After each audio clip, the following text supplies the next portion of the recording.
Okay, today I want to talk to you guys about something that's very important because it's an up-and-coming training method that's pretty exciting, but unfortunately it's not going to be the best option for you, and I want to explain to you why.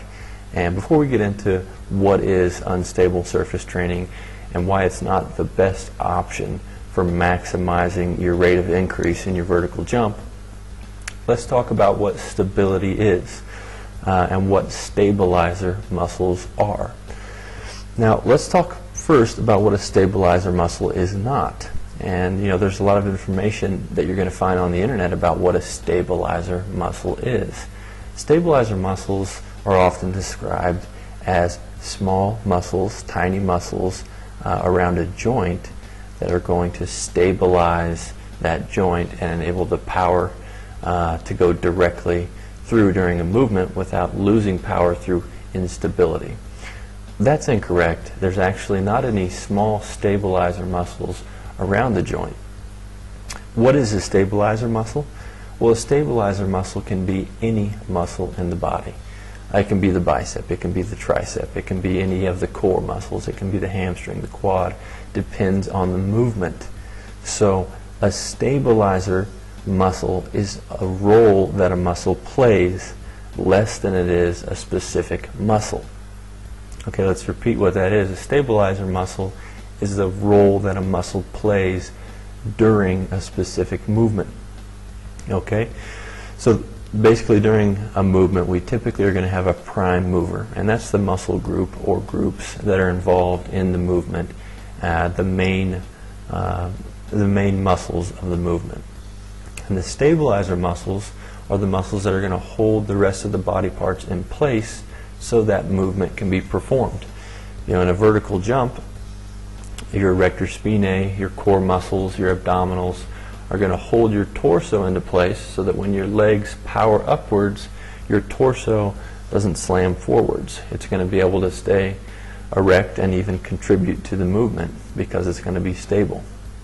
During a push-up, your triceps and your chest and your shoulders are involved in holding you in place, and the prime movers are going to be your triceps and your pectoral muscles.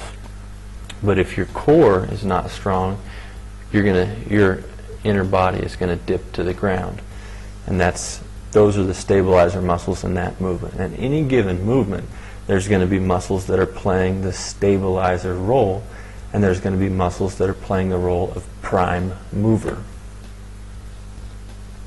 Okay, now we know what stabilizer muscles are.